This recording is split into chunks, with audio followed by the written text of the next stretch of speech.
is ANN News Brief. Good afternoon. I am Olajumoke Olatunji.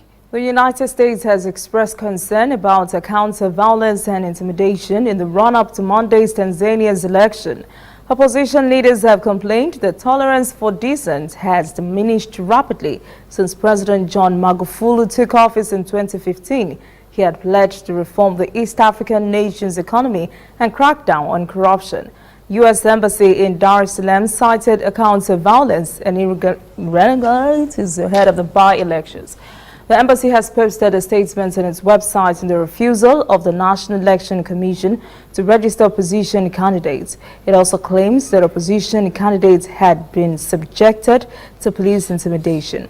The embassy also cited unwarranted arrest of candidates, an act to suppress freedom of assembly and speech. It says such actions undermine the rights that Tanzania's constitution guarantees its citizens. If Ebola is coming, the city of Goma in eastern Congo wants to be ready. Although no cases have been confirmed there, the government has put in place a mobile blood testing lab, hand-washing stations at street corners, and forbidding motorcycle taxi drivers from sharing spare helmets.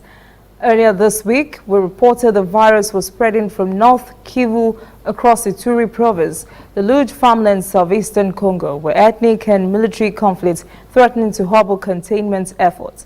Meanwhile, World Health Organization says it has identified 1,500 persons who have potentially come into contact with Ebola patients in the east of the Democratic Republic of Congo, but says that staff cannot reach some areas because of the conflict.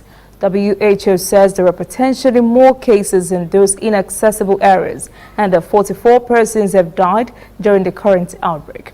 Earlier this week, the charity Medicine Sans Frontiers, or Doctors Without Borders, opened an Ebola treatment center in Mangina, a small town which is the epicenter of the outbreak. MSF says ongoing violence and displacements of civilians in the area are having a significant impact on humanitarian response.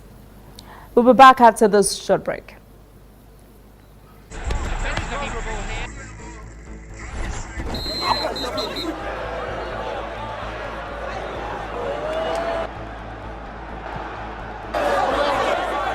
Super Awoof. MTN gives 2,000% bonus for reactivating your MTN SIM.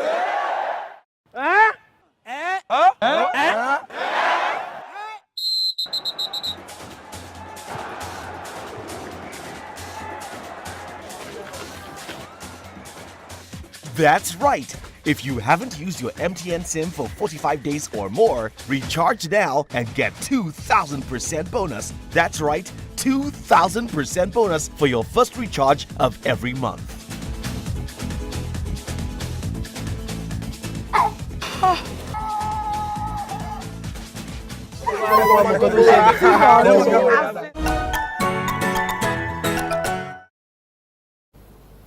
Welcome back. Ethiopian authorities say heavy rains causing floods and mudslides have so far killed 51 persons this rainy season. 8 Ethiopians have died in a mudslide on Thursday in Amhara state in the north of the country, including 6 persons from one family. State news report houses and crops were swept away as well.